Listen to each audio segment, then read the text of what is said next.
competition is going on, and it's really, children, very difficult to come and express your views, thoughts on the stage.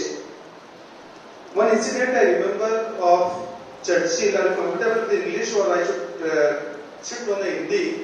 कि Churchill जो है ना, England के प्रधानमंत्री हुए हैं. चर्चिल नाम था उनका.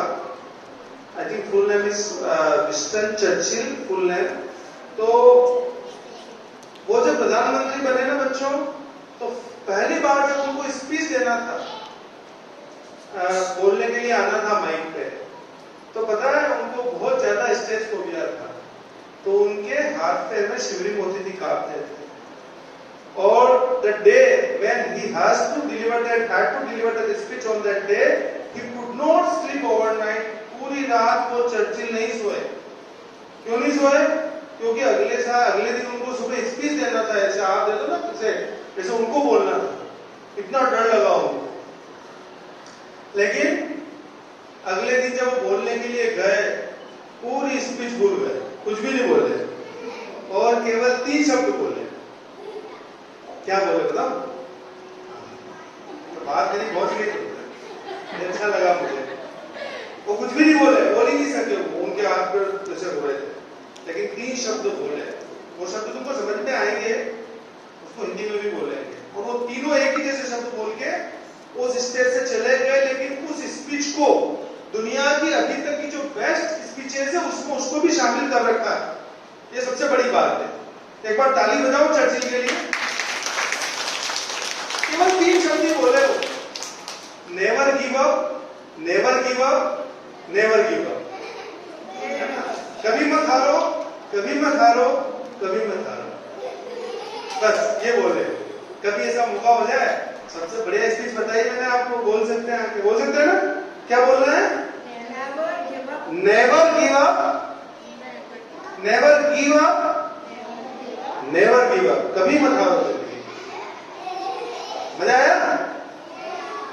हाँ. अब आपसे तो क्या ही बात करें. चलो एक छोटी सी कहानी सुना देता हूँ, फिर मैं जाता हूँ. है ना, छोटी सी कहानी है. सुना दो कहानी.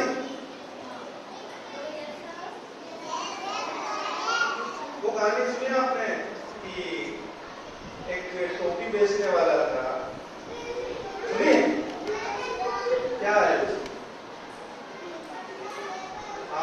टोपी बेचने वाला था. वो गांव से गांव जाकर टोपियां बेचता था. लेकिन एक दिन जब वो अपने गांव आ रहा था, तो रास्ते में एक पेड़ था. उस पेड़ के नीचे वो सो गया. अरे नींद आ गई. तो बंदर देख रहे थे ऊपर से. कितने बंदर थे पेड़ पे? 100. कितने थे? 100 बंदर थे. तो वो बंदर क्या हुआ, नींद में नीचे आ गए और उसकी टोपियां ले गए.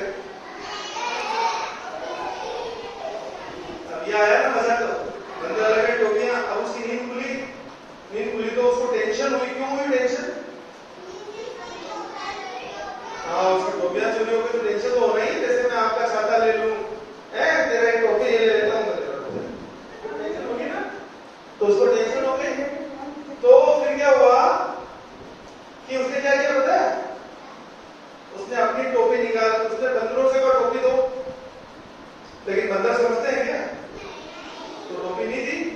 उसने एक बंदर नकलची होते हैं, नकल करते हैं. तो उसने अपनी टोपी निकाल के नीचे फेंकी.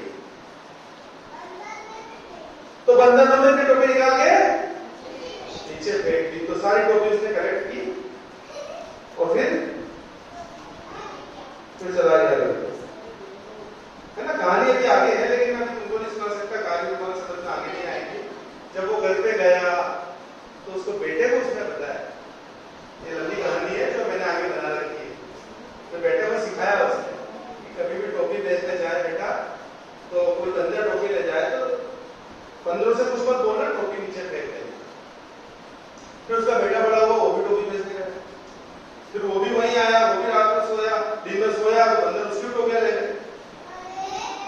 इस बार वो उठा तो उसको पता ही था क्या करना. उसने टोपी निकाल के नीचे फेंकी. लेकिन इस बार बंदरों ने टोपी नहीं.